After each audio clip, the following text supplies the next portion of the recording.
Last Tuesday, my world shattered with a single phone call. My husband Mark was gone just like that.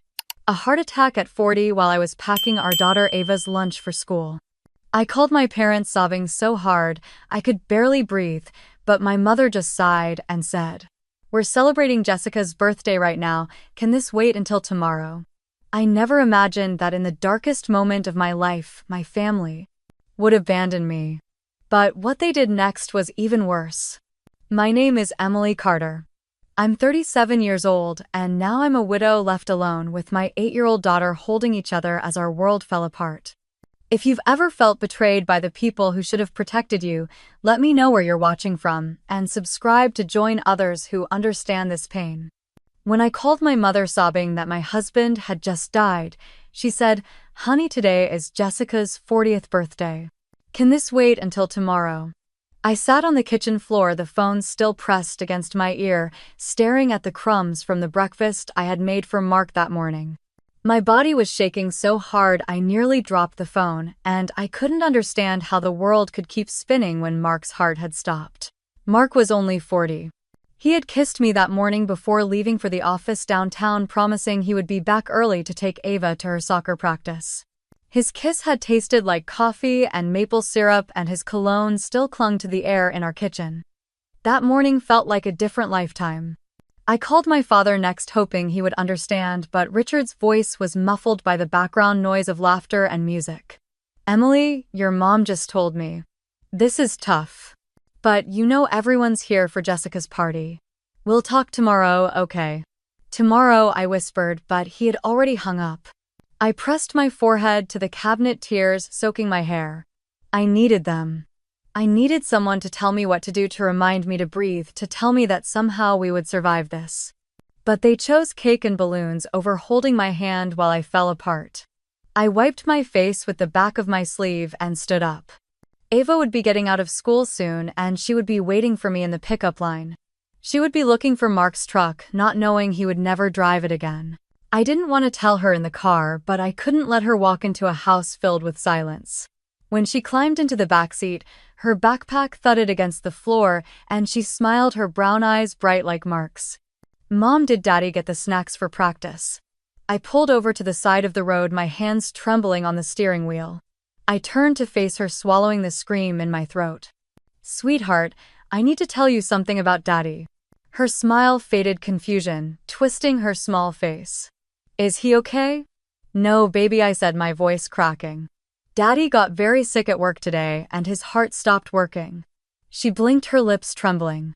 "But the doctors can fix it, right?" I shook my head, tears spilling down my cheeks. "No, baby. The doctors couldn't fix it this time." Ava let out a sound that ripped through me, a high broken wail that didn't sound human.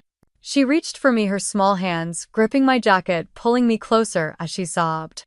"I want Daddy. Please, I want Daddy." I pulled her into my arms, rocking her as cars sped by, as the world kept moving, as people laughed and lived and went on with their days while ours ended. I don't know how long we sat there parked under the gray Denver sky, but when Ava's sobs turned into hiccups, I kissed the top of her head and drove us home. That night, she crawled into my bed, clutching Mark's flannel shirt, pressing it to her face. She fell asleep with her tiny body curled against mine, her breathing uneven. I stared at the ceiling, listening to the wind outside and the quiet hum of the refrigerator, wishing Mark would walk in and tell me it was all a mistake. My phone buzzed on the nightstand, lighting up the dark room.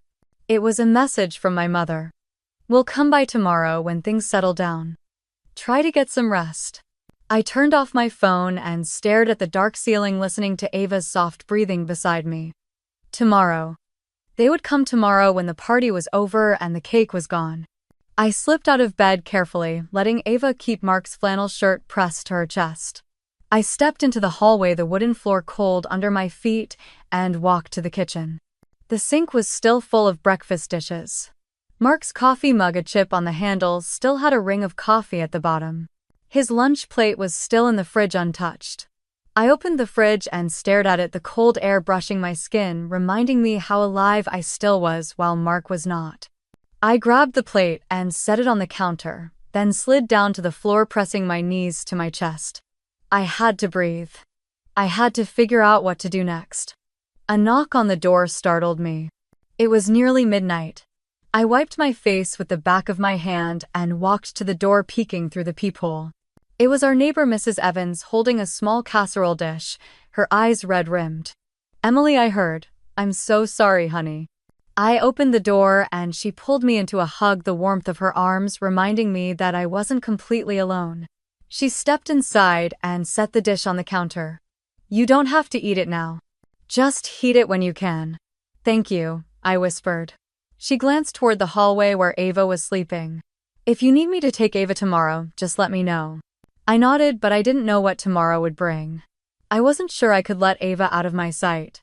After she left, I walked back to the bedroom, stopping by Mark's closet. His jackets hung neatly, his work shoes lined up ready for a day that would never come. I pressed my hand against his favorite navy jacket, the one he wore on Sunday mornings to get coffee, and I could almost hear his laugh echo in the small space.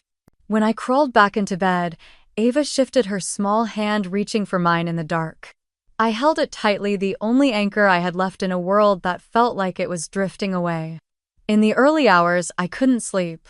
I walked quietly to the living room and pulled out the box of documents Mark kept under the coffee table. Bills, mortgage papers, and a thin blue folder labeled life insurance. My hands shook as I opened it, seeing his handwriting in the corner, the way he wrote his letters carefully. I remembered the day Richard, my father, had come over asking Mark for a loan to invest in a small business that was meant to help Jessica pay off her credit card debt. Mark had handed him a check without a word, squeezing my hand under the table to keep me calm. He trusted them. I did too once. I closed the folder and held it against my chest, trying to find the strength I would need to face them tomorrow. My phone buzzed on the coffee table. It was past 2 in the morning, but the screen lit up with a message from my mother. "We'll come by tomorrow when things settle down. Try to get some rest." My fingers hovered over the screen, wanting to type back every word that was burning in my chest. "How dare you? How could you leave me alone when I needed you?" Instead, I turned off the phone and walked to the window, looking out over the quiet Denver street, the glow of the streetlights spilling across the empty road. Ava needed me. Mark had trusted me to protect her. And I would. Even if it meant standing alone. Have you ever been in a situation like this? Share in the comments. Don't forget to like and subscribe for more stories like this. I thought they would come to hold me and Ava, but I was wrong. They arrived just after lunch, the winter sun glaring against the glass door as Richard knocked once before letting himself in. Linda followed, clutching a grocery bag, her lips pressed into a line that looked like forced sympathy. Jessica trailed behind them, her phone in hand, thumbs tapping. I was in the kitchen, trying to force down a cup of coffee that had gone cold in my hands. "Hi, Mom." "Hi, Dad," I said, trying to keep my voice steady. Linda leaned in for a quick hug, her perfume too strong, making me step back. "We're so sorry, honey," she said softly, but her eyes darted around, scanning the house like she was taking inventory. Jessica didn't look up from her phone. She muttered sorry before sliding onto the bar stool, scrolling, ignoring the room. Richard cleared his throat. "Can we sit down, Emily?" We moved to the living room, Ava's drawings still scattered on the coffee table. Mark's slippers were by the couch, untouched. Linda sat down, smoothing her jeans, while Richard remained standing, shifting his weight like he was getting ready for a business pitch. "Emily, your mother and I, we know this is a difficult time. We're all hurting," he began, his voice heavy with practiced concern. I nodded, clutching my mug, waiting for comfort that never came. He continued, "But we need to talk about Mark's policies, about what he would have wanted for the family." My stomach dropped and I glanced at Jessica, who finally looked up, her eyes flat. "Dad," I whispered now. Richard sighed. "Mark promised he would help Jessica clear her credit card debts. It's only fair we talk about this now before everything gets tied up." Jessica's lips twitched, almost a smirk. "You know I've been drowning, Emily." Mark understood that. I set the mug down before it slipped from my shaking hands. "You think Mark would want me to give you his life insurance money?" I asked, my voice trembling. Richard raised a hand. "We're not asking for everything, honey. We think it's reasonable that 50% goes to us to help with family obligations and 15% to Jessica to clear her debts. It's only fair." "Fair." My voice cracked. Ava was upstairs hugging Mark's pillow while they sat here calculating numbers. Linda reached over, patting my knee. Emily, we raised you. We supported you through college. We helped with your first car. This is about family taking care of family. I stood the room, tilting slightly as anger pushed through the fog of grief.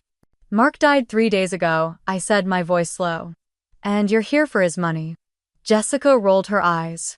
You think you're the only one hurting? I can't pay rent next month, Emily. Richard stepped closer, lowering his voice. Think about what Mark would have wanted. Think about what's fair for everyone. I looked at my father, the man who had once carried me on his shoulders at the 4th of July parade, now demanding a cut of my husband's death. If you were me, what would you have done? Richard didn't answer. Jessica let out a sigh, checking her phone again. The silence was loud, pressing against my ears. Have you ever had your grief turned into a negotiation? Share in the comments. Don't forget to like and subscribe for more stories like this. I wanted to scream, but instead I forced myself to breathe. I walked to the kitchen, needing space, gripping the counter to steady myself. I heard their voices in the living room, low, annoyed whispers that made my skin crawl. I poured a glass of water, but my hand shook so hard the water splashed onto the floor. I let it drip, focusing on the cold tile under my bare feet. Jessica appeared in the doorway, arms crossed, eyes sharp. You know, Emily, it's not just about you and Ava. We're family, and you can't just hoard everything for yourself. I turned to her, the glass still in my hand. Mark died, Jess. He's gone. And you're standing in my kitchen calling me selfish. She rolled her eyes, pushing her dark hair over her shoulder. You always act like you're better than me. Mark was going to help, and now you have all that money. It's not fair. Fair, I repeated the word, tasting bitter. She glanced around the kitchen, her gaze pausing on Mark's coffee mug still by the sink. You think that money will bring him back? I set the glass down before I dropped it. No, I said quietly. But it's not yours. She scoffed and walked back to the living room. I followed, my heart pounding so loud it hurt. Richard and Linda were standing, their coats already back on, as if they couldn't wait to leave. We'll let you think about it, Richard said, his tone cold. But don't take too long. It's what Mark would have wanted. They left without another word, Jessica slamming the door behind her hard enough to rattle the windows. I stood there, the quiet swallowing the house, the echo of their demands sticking to the walls. That night, I sat on the edge of my bed while Ava slept, curled under Mark's flannel. I opened my laptop, staring at the screen, searching for answers. I found Mark's lawyer, Thomas Green, and sent him an email asking if they had any right to what they were demanding. Within an hour, my phone rang. Emily, Thomas said, his voice calm, measured. I am so sorry for your loss. And no, they have no legal right to a single cent of Mark's life insurance. It's yours and Ava's. You don't have to give them anything. I closed my eyes, a breath I didn't know I was holding leaving my chest. Thank you, I whispered. Emily, protect yourself and your daughter. If they keep pushing, let me know. I ended the call and set my phone down. I thought it would bring relief, but it didn't. It only made the betrayal sharper, clearer. I logged into Facebook to clear my mind, but the first post I saw made my blood run cold. Jessica had posted a photo of Mark and Ava from last Christmas smiling under the tree, and her caption read, "My sister got a huge payout while our family struggles, but I guess grief is easier when you're rich." I stared at the screen, unable to breathe, as notifications of likes and comments rolled in. Neighbors, old friends, people from church, all seeing her words, all forming opinions. A message pinged, and I clicked on it, hoping for support. It was from Jessica. If you don't share, I'll make sure everyone knows what kind of person you really are. Have you ever had your grief turned against you? Share in the comments. Don't forget to like and subscribe for more stories like this. Rumors travel faster than any truth. It started with a sideways glance from my neighbor Mrs. Klein as she pulled weeds from her yard. She waved, but her eyes lingered on me too long, filled with something sharp. At the grocery store, the cashier paused while scanning my milk, looking at me like she was seeing something new. I heard she's sitting on a gold mine now, she whispered to the bagger, thinking I couldn't hear. I carried the bags out, hands shaking, trying to ignore the burn of tears in my eyes. When I picked up Ava from school, she climbed into the back seat, slamming the door harder than usual. She wouldn't look at me, staring out the window, her arms crossed. "What's wrong, baby?" I asked. "Nothing," she muttered. I pulled over before leaving the school parking lot, turning around to face her. "Ava, please talk to me." She lifted her eyes, tears pooling. "Mason said you're rich now, that we don't need to talk to him because we're better than everyone." I felt the air leave my lungs. "That's not true," I said softly. "Is it true you have a lot of money now?" she asked, her voice small. I gripped the steering wheel, trying to find the right words. "Daddy made sure we would be okay, but that doesn't change who we are," I said. She looked away, wiping her cheek with the back of her hand. At work, it was no different. People who had barely said more than hello now hovered around my desk. Claire, my coworker, brought me coffee, smiling too brightly. "How are you holding up, Em?" she asked. "I'm okay," I lied, taking the coffee. She sat on the edge of my desk, lowering her voice. "People are talking, you know. About Mark's policy. About how you're set." I looked at her, heat rising in my chest. "Claire, who told you that?" She shifted, looking uncomfortable. "I think Jessica mentioned it on Facebook and, well, people see things." I clenched my jaw, nodding, and she patted my shoulder before walking away, leaving me alone with the buzzing in my ears. That night the phone rang just after 9. I almost didn't answer, but I was too tired to ignore it. A male voice, low and rough, filled my ear. "Good people don't hide money when their family needs help, Emily." I froze, my hand gripping the phone so hard my knuckles turned white. "Who is this?" I whispered. The line clicked dead, leaving nothing but my reflection in the dark window. "What would you have done if you were me?" I stood there holding the silent phone, feeling like the walls were closing in. I locked every door that night, checking them twice, my hands trembling. Ava was already asleep, her small frame curled under Mark's old Denver Broncos blanket, unaware of the whispers that were circling around us. The next morning, Richard showed up at my door without calling. I saw him through the window, standing on the porch in his heavy coat, shifting from foot to foot. I opened the door just enough to see him, the cold air rushing in. "Dad, what are you doing here?" His eyes darted behind me, scanning the living room before landing back on me. "Emily, we need to talk." "Let me in." I didn't move. "We can talk here." He sighed, his breath a cloud in the cold. "Your mother and I have been thinking. We need to sit down as a family and sort this out. It's not right for you to keep everything when Jessica is struggling, and we're getting older, you know." I gripped the door tighter, the wood digging into my palm. "I'm not talking about this now." Richard's face tightened, and he lowered his voice. "Don't be selfish, Emily. Mark would want you to help family." I felt something inside me snap. "Don't you dare use Mark's name like that," I hissed.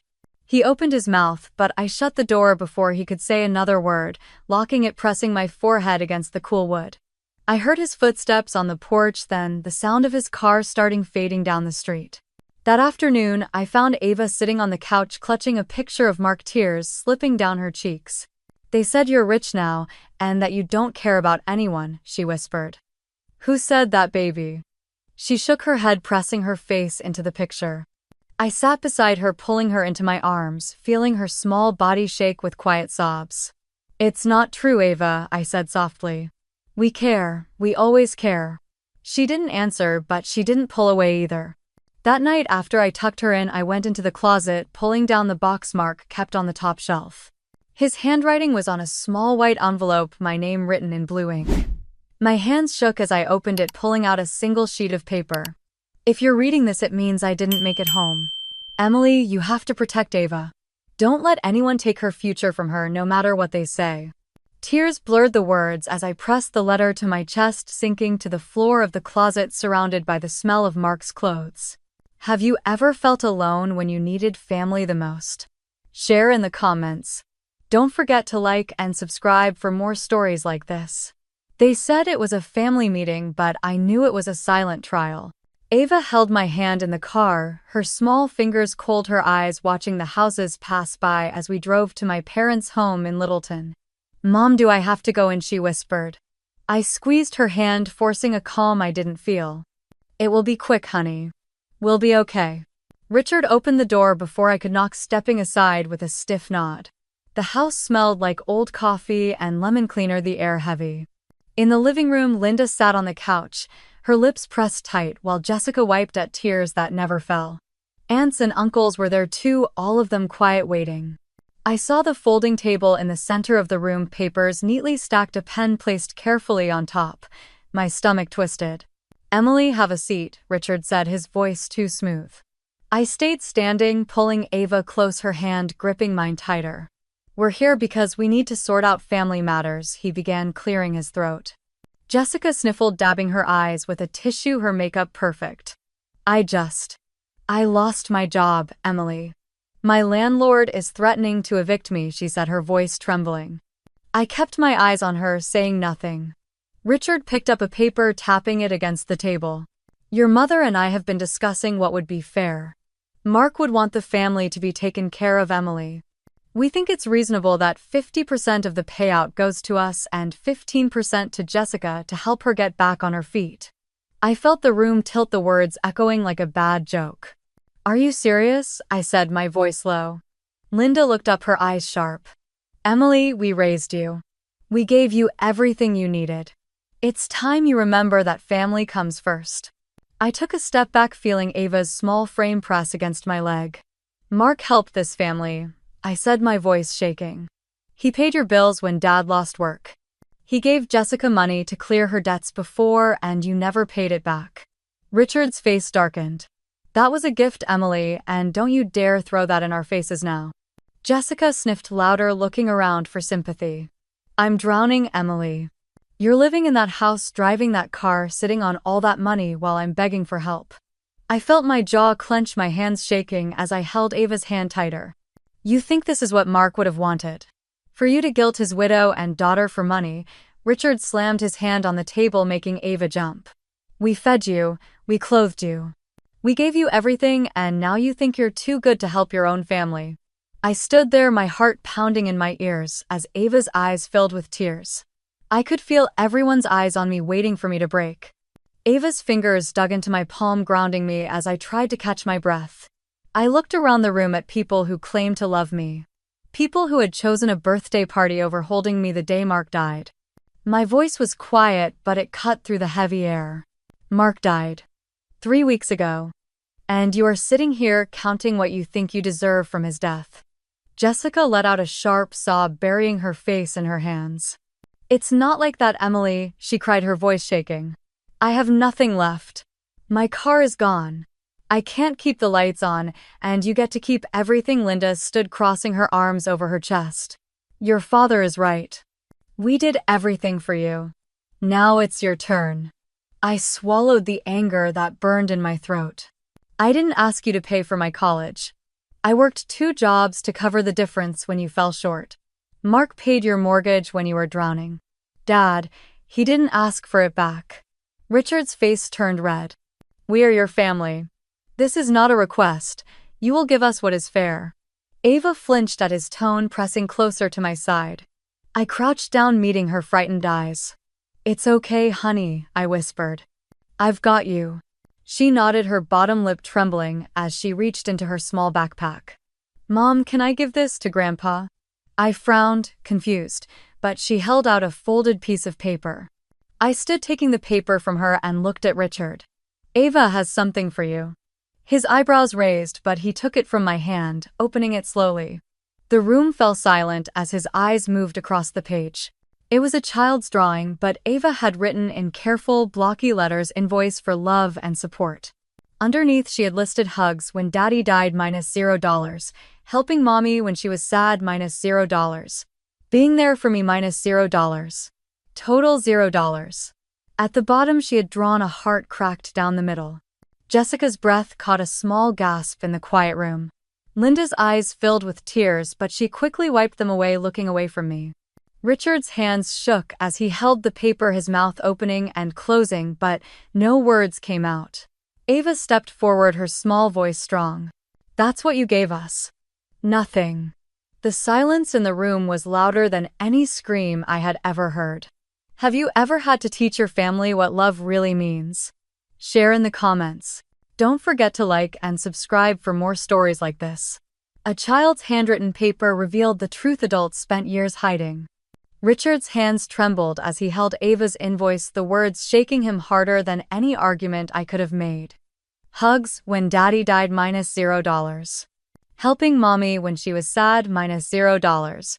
Being there for me -$0. Total $0. Jessica looked away, her fingers twisting the tissue in her lap until it tore. Linda's shoulders started to shake, tears streaming down her cheeks, but she wiped them fast, forcing herself to stay composed. Richard's face turned red, his jaw tightening as his eyes scanned the paper again like he couldn't believe a child had written it.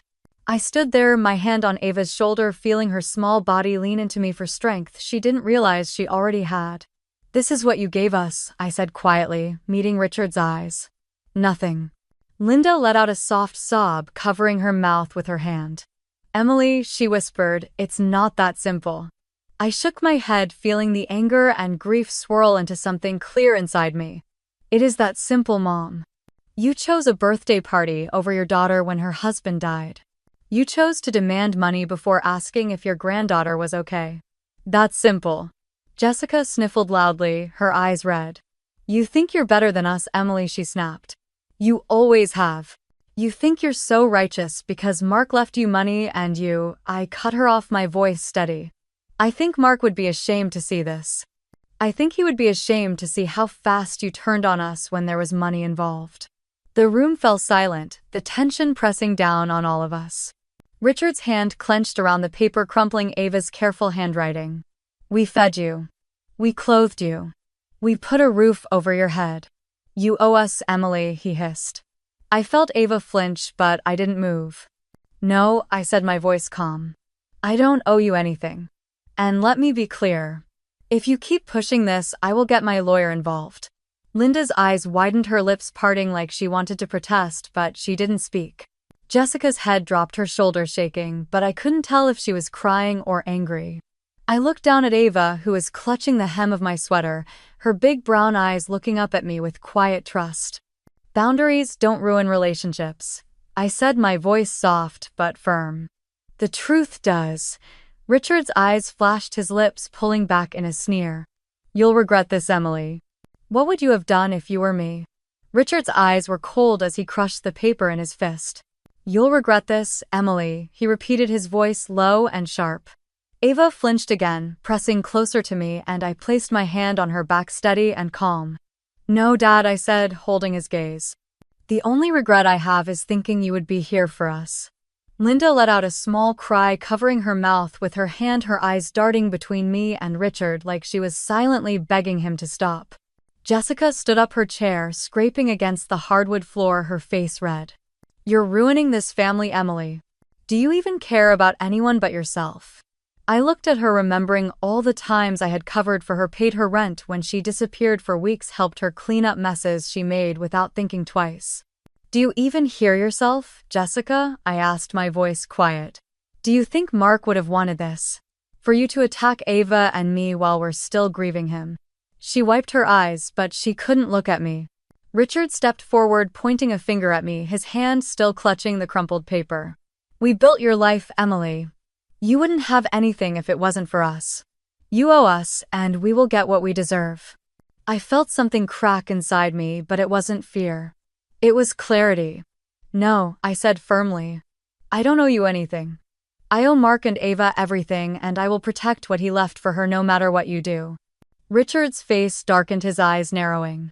"You think you're better than us. You think you can cut us off. If you leave now, you will never see another cent from me," I said, my voice even. "And if you try to take anything from Ava, I will take this to court and I will win." Jessica let out a frustrated sob, throwing her hands in the air. "This is insane," she shouted. "You're insane." I turned to Ava, kneeling in front of her, brushing a tear off her cheek. "Let's go home, baby."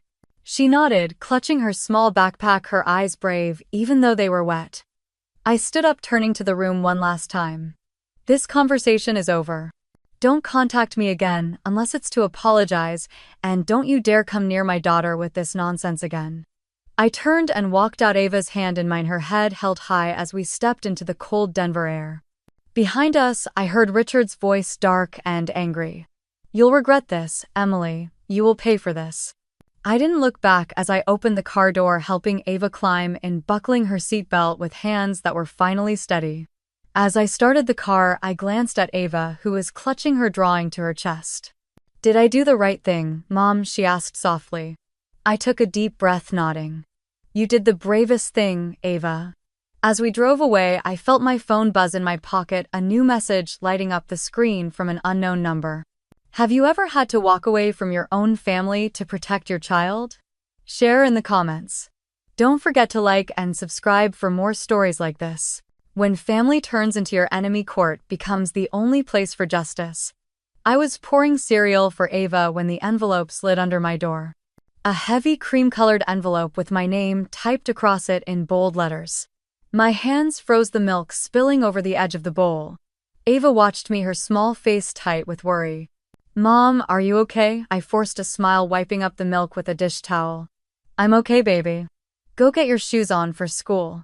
As soon as she left the kitchen, I picked up the envelope, tearing it open with shaking hands. Inside was a letter from my parents' lawyer claiming they were seeking a fair division of assets after Mark's passing, stating that as family they had a right to a portion of the life insurance and any shared marital assets. I sat down at the kitchen table, the letter in my hand, my eyes burning. They really did it. The phone felt heavy as I called Thomas Green, Mark's lawyer, who had been helping me manage the paperwork since Mark's death. "Emily," he answered calmly, as if he could hear the fear in my silence. I told him about the letter, reading the words out loud, each one tasting bitter. Thomas let out a sigh. "Emily, this is nothing more than an intimidation tactic. They have no legal standing to claim Mark's life insurance or your shared assets. Colorado law is very clear on this." I swallowed hard, pressing my hand to my forehead. "But what if they keep pushing? What if this gets ugly?" Thomas's voice was steady. "Then we will respond appropriately. But you need to remember Mark did everything to protect you and Ava. Don't let them take that away." I closed my eyes, picturing Mark's smile, the way he used to say, "We'll always protect Ava no matter what." I hung up, but the weight in my chest didn't ease. Later that afternoon at work, Claire approached my desk, her eyes darting around before she leaned in. "Emily, can we talk?" I nodded, pushing away the spreadsheet I was trying to focus on. She lowered her voice. "Jessica messaged me on Facebook last night. She asked me to talk to some of the other girls here about you. To tell them you've been hoarding Mark's money and refusing to help your family." I felt my face go cold, my heart dropping into my stomach. "What did you say?" I asked, my voice shaking. Claire's eyes softened. "I told her I wouldn't be part of that. But Emily, I think she's trying to ruin your reputation here."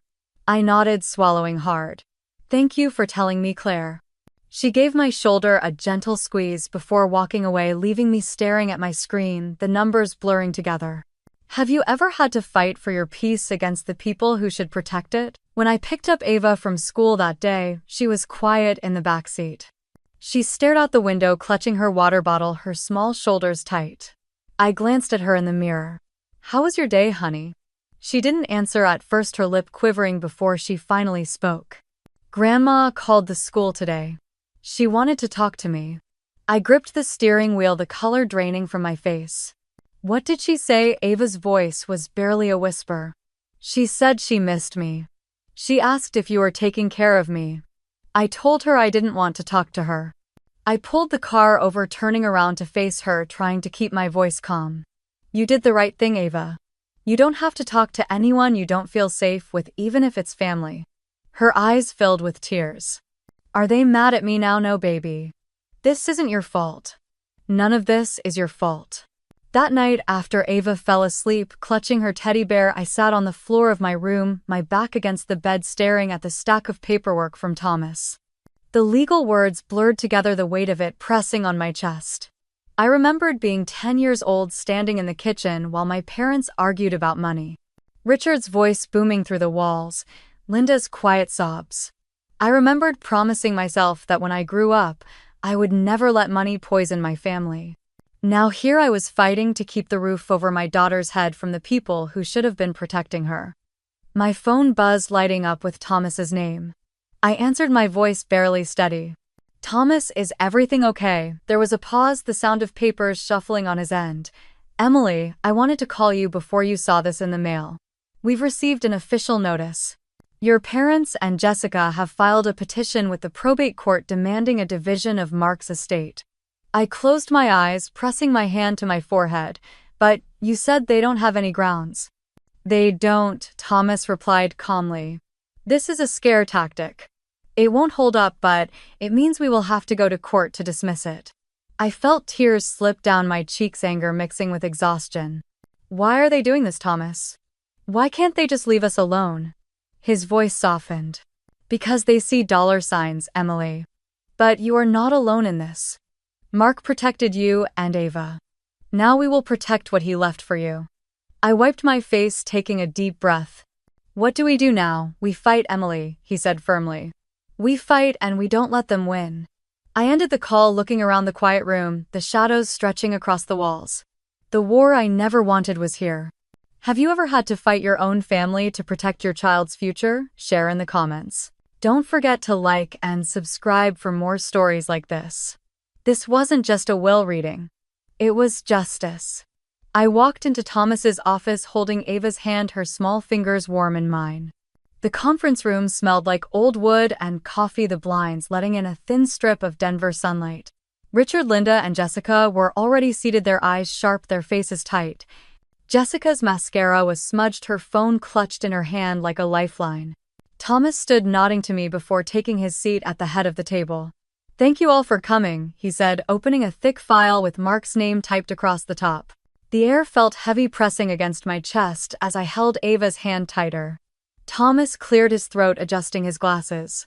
Mark Carter's will is clear and legally binding. He established a trust fund for Ava Carter to be managed solely by Emily Carter until Ava reaches the age of 25. No one else has any legal claim to these funds. Jessica's head snapped up, her mouth opening, but no sound came out. Thomas continued, his voice calm and even. Additionally, Mark left a small cash gift of $5,000 to Jessica Carter. Jessica's eyes widened, hope flickering in them for a brief second. However, Thomas added, his eyes moving to meet hers, this gift is conditional. It will only be released if Jessica Carter withdraws any and all claims against Emily Carter regarding Mark's estate. The room fell silent, the ticking clock on the wall suddenly loud. Jessica's face crumbled, tears spilling down her cheeks as she looked at me. Emily, please, she whispered, her voice breaking. Just drop this.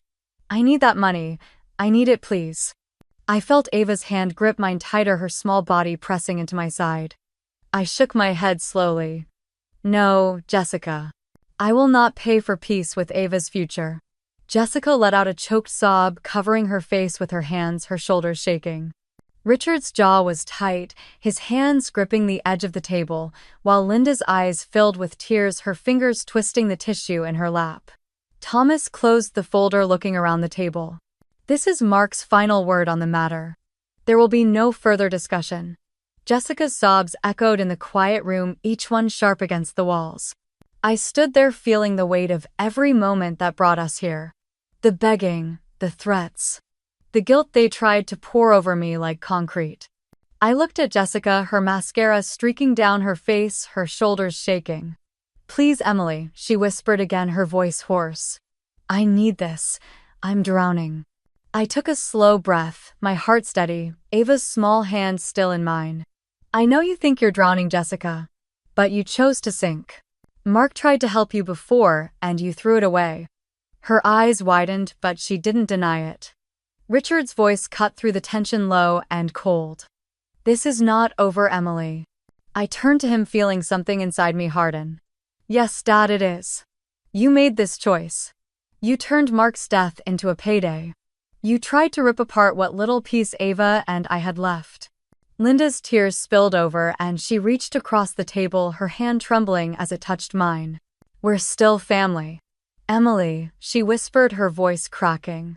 We're still family, aren't we? I pulled my hand back, gently shaking my head. Family doesn't do this, Mom.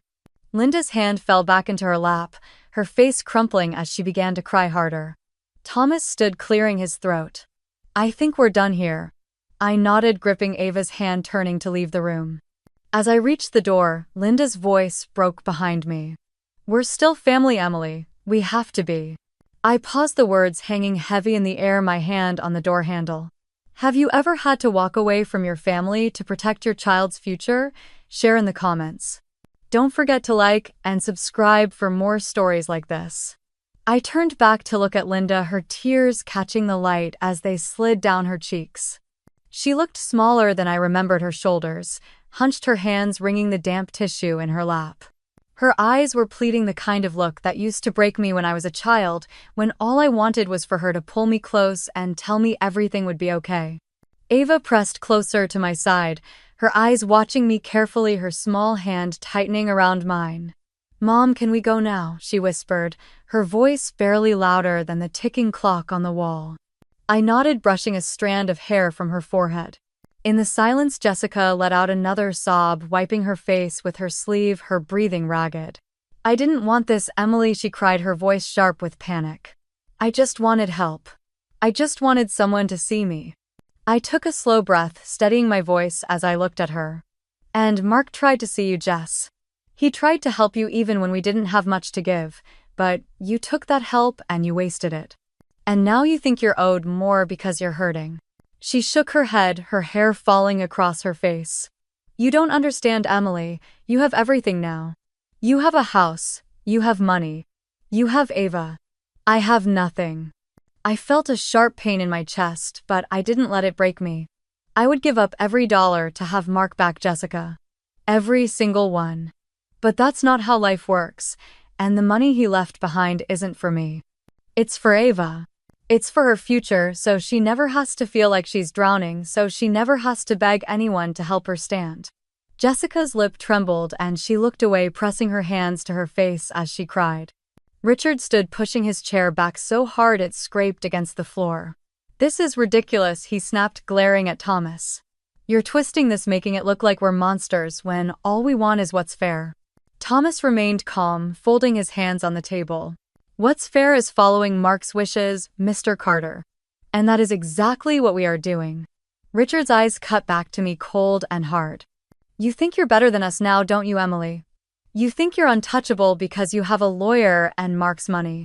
I straightened my shoulders, holding his gaze. No, Dad. I think I'm finally free from being manipulated by people who only see me when they want something. Linda let out a soft cry, reaching for Richard's arm. Please stop, she whispered. Please just stop. He pulled his arm away, running a hand through his thinning hair, his face red with anger. I gave you everything, Emily, he said, his voice breaking for a moment before turning sharp again. And this is how you repay us. I swallowed, my voice quiet but clear. You gave me life and I'm grateful for that. But you don't get to use it as a chain around my neck for the rest of mine. The room fell silent, the only sound the soft hum of the heating system as it pushed warm air into the heavy space. Jessica wiped her face, looking at me with red, swollen eyes. What do you want from me, Emily? She asked, her voice tired. You want me to say I'm sorry? Fine. I'm sorry. I'm sorry I asked for help. I'm sorry I tried to get what I thought I deserved. I closed my eyes for a moment, letting the weight of her words settle before I answered.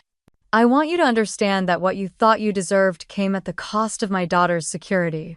I want you to understand that you tried to take from Ava what Mark worked his whole life to give her. I want you to understand that's not something I will ever let happen. Jessica's shoulders slumped, the fight draining from her face as she wiped another tear. Linda's hand trembled as she reached across the table, her fingers brushing against mine before I pulled away. We're still family. Emily, she whispered again, her voice breaking. We're still family, aren't we? I looked at her, the woman who once tucked me into bed, the woman who once kissed my scraped knees, who now sat across from me, begging for something she could not name. Family doesn't threaten to take away a child's future, I said softly. Linda's shoulders shook as she began to sob quietly, her head dropping into her hands. Richard stood there silent now, his eyes dark as he stared at me, but he said nothing. I turned to Thomas, nodding once. We're done here. Ava's small voice broke the silence, clear and brave. Can we go home now, Mom? I squeezed her hand, looking down at her, seeing Mark's eyes in hers. Yes, baby, I said, my voice steady. We're going home. As I led Ava toward the door, Linda's voice rose behind us, raw and desperate.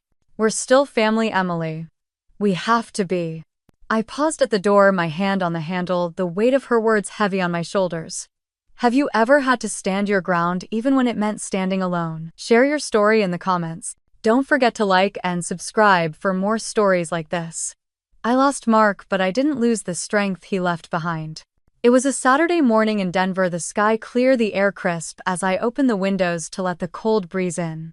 Ava was in the living room, humming quietly as she colored, the soft sound of her pencils moving across the page filling the silence.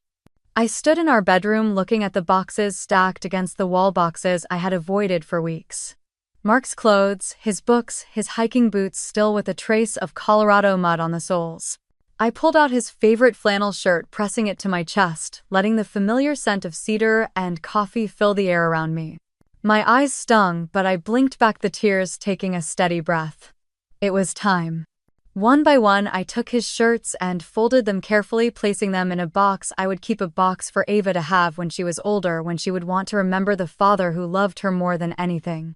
I pulled down the picture frame from the top shelf, the photo of Mark and Ava from the pumpkin patch last fall, both of them smiling, Ava on his shoulders, her hands in the air as she laughed. I hung it on the living room wall above the couch in the center of the room where it belonged. Ava looked up, her eyes soft, a small smile on her lips. "Mom, Daddy would like that," she said. I nodded, brushing her hair back from her forehead.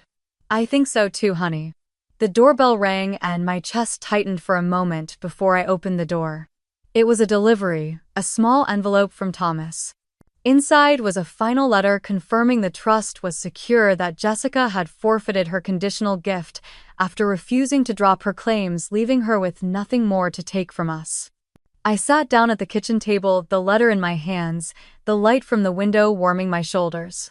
Jessica had called a few days earlier, her voice small, asking me to reconsider, to help her just one more time. I told her no. I told her I would not pay for her mistakes with my daughter's future. "If you were me, would you have done the same?" Ava climbed onto the couch, hugging her knees as she looked at the photo on the wall. "Mom, do you think Daddy can see us right now?" I sat beside her, pulling her close, letting her head rest on my shoulder. "I think he can, baby. And I think he's really proud of you." She looked up at me, her brown eyes so much like Mark's, filled with a softness that made my chest ache. "Is he proud of you too?" I blinked, swallowing the tightness in my throat before I answered. "I hope so, Ava. I'm trying to do what's right, even when it's hard." She nodded, her small hand finding mine. "I'm glad you're my mom." The words broke something in me, but it wasn't pain this time. It was a quiet warmth, a reminder that Mark's love hadn't disappeared when he did. It lived here in Ava's smile, in the way she still believed in kindness, in the way she trusted me to keep her safe. The phone buzzed on the counter, and I glanced at it, seeing Linda's name on the screen before I let it go to voicemail. I wasn't ready to hear another plea, another apology that wasn't really an apology. Linda had left a message the day before, her voice trembling. "Emily, please. We need to see Ava. We're still family." I sat in the kitchen that night, staring at the voicemail, replaying it once before deleting it. Not yet. Not until you understand what family really means. I turned off the phone and walked back to the living room, where Ava had fallen asleep on the couch, the soft rise and fall of her breathing filling the room with calm. I covered her with Mark's flannel, tucking it around her small body, pressing a kiss to her forehead. I stood there for a moment, looking around our home, the boxes half packed, the photo of Mark and Ava now the centerpiece of our living room. This was our new beginning. And I would protect it no matter what. They thought taking Mark's money would break me, but they never understood what truly mattered. I woke up before the sun that morning, the Denver sky just beginning to blush pink at the edges. The house was quiet, the kind of quiet that used to ache, but now felt like a gentle promise that we were safe, just the two of us. I padded to the kitchen, the cold floor grounding me as I brewed a pot of coffee, letting the familiar scent fill the air. Mark always joked that coffee was the only thing that could drag me out of bed before 7. I poured a cup, holding it close to my chest, feeling the warmth sink into my hands as I stood by the window. The mountains were dark silhouettes against the soft glow of dawn, the world holding its breath before another day began. Behind me, I heard the soft shuffle of Ava's feet as she came into the kitchen, her hair still tangled from sleep, her favorite purple blanket wrapped around her shoulders. "Morning, Mom," she said, climbing onto her chair at the table. "Morning, baby," I replied, pressing a kiss to the top of her head before setting her breakfast down. She poked at her cereal for a moment before looking up at me, her brown eyes serious. "Mom, will you ever forgive Grandma?" The spoon slipped from my hand, clattering against the bowl, milk splashing onto the table. I stared at her, the question hanging in the air, sharp and sudden.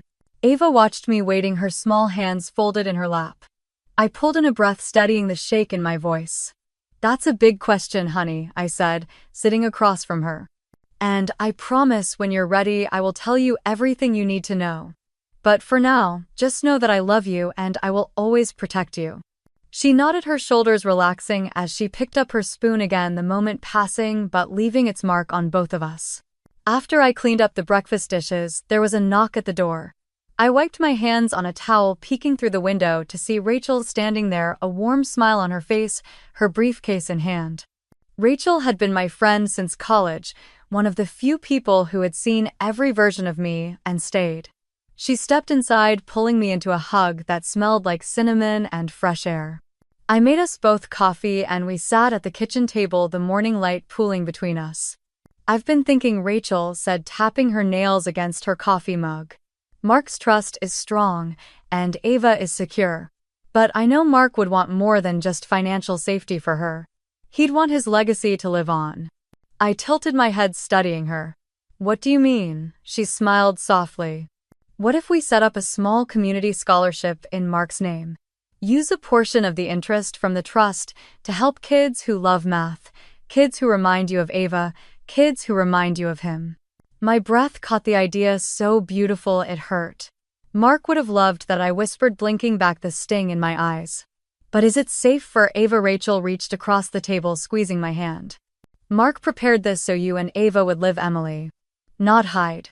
This is your choice, but it would honor him and it would show Ava what legacy really means." I looked over at Ava, who was sitting on the floor with her colored pencils, drawing a picture of a mountain with a bright sun above it. "Okay," I said, my voice steady. "Let's do it." Rachel smiled, nodding, and for the first time in a long time I felt like I was moving forward, not just surviving.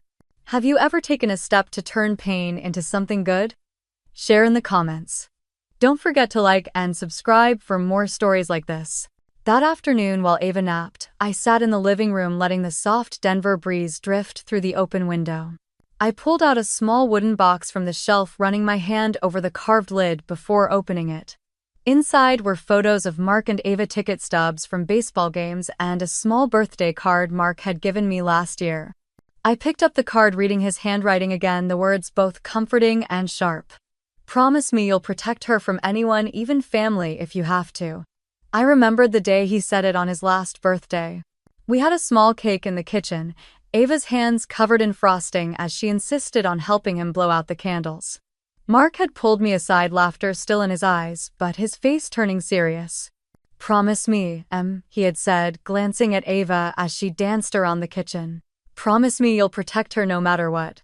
At the time I had laughed, kissing him, telling him he was being dramatic. But now those words anchored me in every decision I made. The chime of my laptop pulled me back, and I saw a new email notification. From Linda Carter, subject: "Please Emily. Please let us see Ava. We're still family, we miss her, I miss you. Love, Mom." I stared at the screen, my heart heavy, the memories of childhood birthdays, Sunday pancakes, and bedtime stories, tangled with the reality of courtrooms and threats. I opened a new email, letting my fingers hover over the keyboard before I began to type. "Mom. When your actions match your words and you respect Ava's safety and boundaries, we can talk. Family doesn't mean endless access, it means showing up with love and respect, not demands. We are not ready. Ava is not ready. Emily." I read it twice before hitting send, leaning back in my chair, letting out a breath I didn't realize I had been holding. Later that day, Ava and I packed a small bag and drove to the hiking trail Mark had loved. The trees were starting to turn gold, leaves crunching under our boots as we walked along the trail.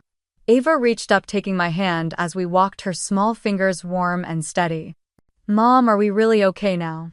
I stopped kneeling in front of her so we were eye to eye, the autumn air crisp around us.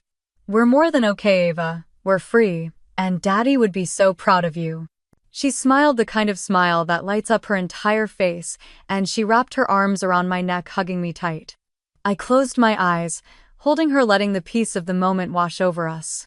When we got home, Ava helped me hang a small plaque by the front door, the words etched in simple letters. This home is built on love, not fear. She looked up at me, her eyes bright. Is this for Daddy? I nodded, brushing a tear from my cheek. Yes, baby. For Daddy. For us. She leaned forward, pressing a small kiss to my hand before running off to the living room, laughter spilling behind her. I stood there for a moment, letting the warmth of her love fill the quiet spaces that used to hurt. We were building something new. Something strong. Something no one could take from us.